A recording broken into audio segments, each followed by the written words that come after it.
তো hey guys, welcome to another Facebook blog. তো টেলার আর আমার পেছনে ব্যাকগ্রাউন্ড দেখে বুঝতেই পেরে গেছো আজকের ভিডিওটা কি নিয়ে হতে চলেছে।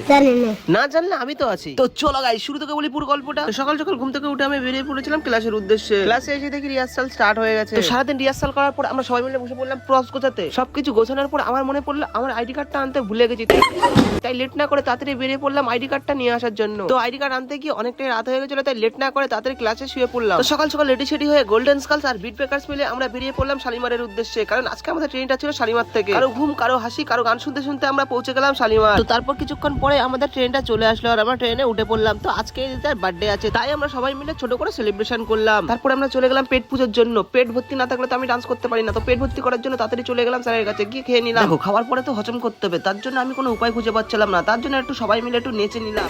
তো অনেক হাসি মজা, অনেক ঠাট্টা করতে করতে, অনেক গল্প করতে করতে আমরা ফাইনালি পৌঁছে গেলাম সকালে হায়দ্রাবাদ। তারপরে এখানে আমরা টিটি আমাদের টিকিটগুলো চেক করে নিয়েছিল, চেক করার পরে আমরা বেরিয়ে পড়লাম হোটেলের উদ্দেশ্যে। কিন্তু হোটেল যাওয়ার সময় বাসে এত নাচ সে কি আর বলবো আমি। তো ডান্স আর মারপিট করতে করতে আমরা ফাইনালি পৌঁছে গেলাম রামুজি ফিল্ম সিটি। তারপরে আমরা হোটেলে ঢুকে ফ্রেশ ট্রেশ হয়ে চলে গেলাম খেতে। তারপরে খাওয়ার ওখানে গিয়ে দেখি বাপরে কত বড় লাইন।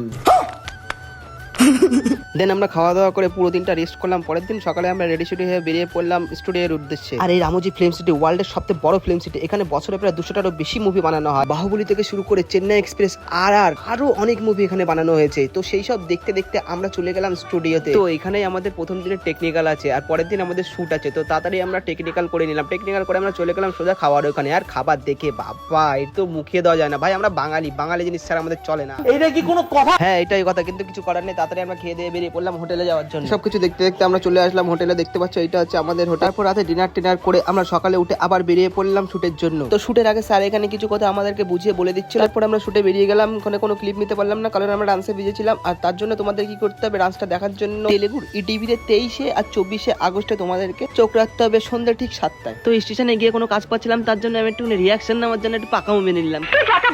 ঠিক আছে, পাকামো মেনে নিলাম, কারণ আমার ব্লগ দেখা মানে একটু পুরোটা ভাব। দেখো গাইস, বান মারছে না কি মারছে আমি অত শত জানি না, আমার ওইসব করতে ভালো লাগে তাই আমি করি, আমার মনটা শান্ত হয়, এছাড়া কিছু না। তো দেখতে দেখতে চলে আসলাম হাওড়া। যারা আমাদের সাথে এরকম ন্যাশনাল ইন্টারন্যাশনাল শো করতে চাও তারা অবশ্যই আমার সাথে যোগাযোগ করতে পারো। আমার সাথে যোগাযোগ করার জন্য তোমরা আমাকে WP তে টেক্সট করতে পারো। আমার নাম্বার হচ্ছে 8637521605। তো গাইস, ভিডিও ছিল এইটুকু। যদি ভালো লাগে তাহলে অবশ্যই লাইক কমেন্ট শেয়ার যত পারো শেয়ার করে দিয়ে ছোট ভাই হিসেবে। তো গাইস, টাটা, দেখা হচ্ছে নেক্সট কোনো ব্লগে। ততক্ষণ tata, bye bye, take care.